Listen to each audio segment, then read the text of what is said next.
Тэгэхээр сая нөгөө эрүүл мэндийн салбарыг дэмжихгүй л одоо ер нь эмэлгүүд зүгээр цайлан л өгч байна. Ийм байхгүй ард иргэд гаднаас авчирч байна. Тийм учраас та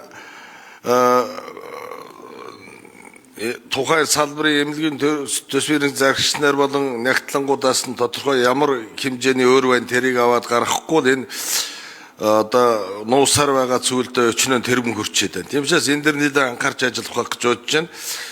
Нөгөө талаар одоо гадаад өөр хэр байна 40 тэрбум доллар хүртсэн гэдэг энэ үнэн үү?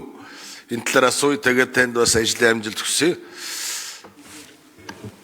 За нар зөв тахирлаа. Гадаад үр.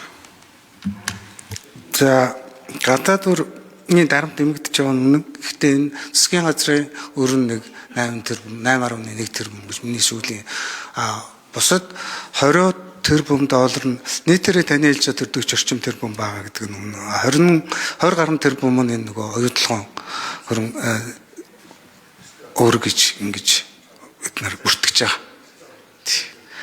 Яг өнгөрсөн жилд бол манай банк санхүүгийн байгууллагуудын гадаад пассив нэмэгдсэн байгаа. За тухайлбал засгийн газар бол гадаад өрийн дахин санхүүжилт хийсэн. За биний харснаар бол нэг банкуд засгийн газар бол гаднаас 1.7 тэрбум доллар төвлөрүүлээд энэний яг 750 нь бол цэвэр дүнгээр төлбөрийн тэнцэлт нөлөөсөн билээ. Тэгэхээр энэ юу гэсэн үг вэ гэхээр 1.7 орчим тэрбум доллар гаднаас оруулж ирээд